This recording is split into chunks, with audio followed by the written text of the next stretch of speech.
मित्रों, जिंदगी में कुछ लोग ऐसे होते हैं जिनसे उम्मीद करना मानो अपने दिल को खुद ही चोट पहुंचाना हो। ये लोग ऐसे होते हैं जो हमारे भरोसे को रेत की तरह मुट्ठी से फिसला देते हैं। कभी कभी हालात इतने कठिन हो जाते हैं कि पेट में आग जल रही होती है और नींद भूखे पेट आंसुओं के सहारे आती है। उस वक्त दिल उम्मीद करता है कि कोई अपना हाथ थाम ले, पर इन 8 लोगों से आस रखना बस एक सपने जैसा है जो कभी पूरा नहीं होता। ये वो लोग हैं जिनके दिल पर किसी के दर्द की कोई परछाई तक नहीं पड़ती। चाहे चारों ओर दुख का सागर ही क्यों न उमड़ पड़े, चाहे आसमान फूट फूट कर रो पड़े या धरती अपने गर्भ में सारी वेदना समेट ले, इनके दिल की कठोरता पर रत्ती भर भी असर नहीं होता। इनकी भावनाएं मानो पत्थर में तब्दील हो चुकी होती हैं। महान आचार्य चाणक्य ने अपने अमर ग्रंथ चाणक्य नीति में इन बातों का गहरा उल्लेख किया है। उनकी ये नीति हमें जिंदगी के कठोर और सच्चे अनुभवों से रूबरू कराती है। यह हमें सिखाती है कि किन लोगों से उम्मीद रखना हमारी सबसे बड़ी भूल हो सकती है। चाणक्य का ज्ञान आज भी हमारे जीवन को सही दिशा देने का काम करता है और हमें सच्चाई से परिचित कराता है। चाणक्य नीति, जिसे कई राजा महाराजाओं ने अपनाया, जीवन के गुण, रहस्यों और कठिनाइयों से उभरने का मार्ग दिखाती है। इसमें एक ऐसा श्लोक है जो बताता है कि कौन से 8 लोग कभी किसी और के दुख से प्रभावित नहीं होते। यह ज्ञान हमारी आंखें खोलने वाला है और हमें सिखाता है कि किन लोगों से उम्मीदें रखना हमारी सबसे बड़ी भूल हो सकती है।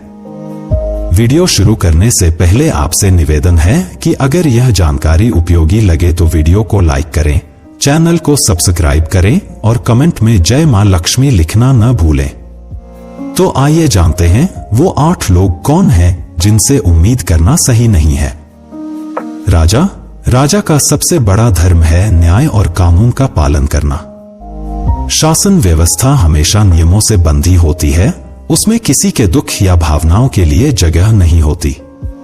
इसलिए राजा से सहानुभूति की अपेक्षा करना निरर्थक है।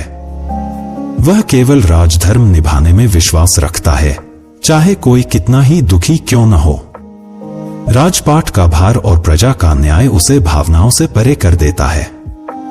वेश्याएं केवल अपने हित और काम से मतलब रखती हैं। किसी की परेशानी से उन्हें कोई फर्क नहीं पड़ता। उनकी दुनिया सिर्फ अपने लाभ तक सीमित रहती है। वे भावनाओं से कोसों दूर होती हैं। उनके लिए हर रात नई होती है और हर सुबह एक नई उम्मीद लेकर आती है, लेकिन दूसरों के दर्द से उनका कोई लेना देना नहीं। उनके हृदय में संवेदनाओं का कोई स्थान नहीं होता, क्योंकि उनके जीवन की वास्तविकता उन्हें कठोर बना देती है।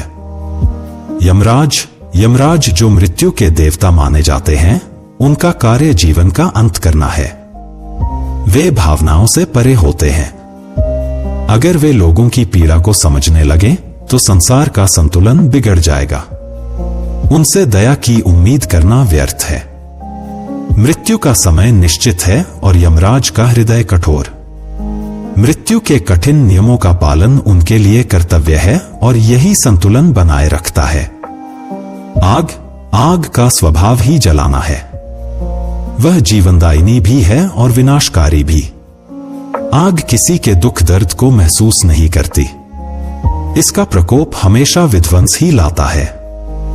चाहे वह रसोई में हो या जंगल में, उसकी ज्वाला सिर्फ भस्म करना जानती है। आग की लपटों में दया या करुणा नहीं होती, वह केवल अपने स्वभाव को निभाती है। चोर का एकमात्र उद्देश्य चोरी करना होता है। वह यह नहीं सोचता कि उसकी चोरी से किसी को कितना बड़ा नुकसान होगा। उसका स्वार्थ ही उसकी दुनिया है।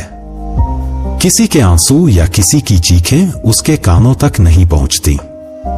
उसकी नजर केवल अपने लाभ पर टिकी होती है। बच्चे मासूम और नादान होते हैं। उनकी दुनिया खेलकूद और अपनी जरूरतों तक सिमटी होती है। वे दूसरों के दुख को समझने की क्षमता नहीं रखते। उनकी मासूमियत में संवेदनाएं छिपी होती हैं, लेकिन वे उन्हें व्यक्त नहीं कर पाते। उनके लिए दुनिया एक खेल का मैदान है जिसमें दर्द और तकलीफ की कोई जगह नहीं होती। भिक्षुक सिर्फ अपनी भूख मिटाने या आवश्यकता पूरी करने की चिंता करता है। उसके लिए किसी और के दुख का कोई महत्व नहीं होता। उसकी नजर सिर्फ अपनी आवश्यकता पर टिकी रहती है। पेट की आग बुझाने के लिए वह दर-दर भटकता है और दूसरों के दर्द को अनदेखा कर देता है।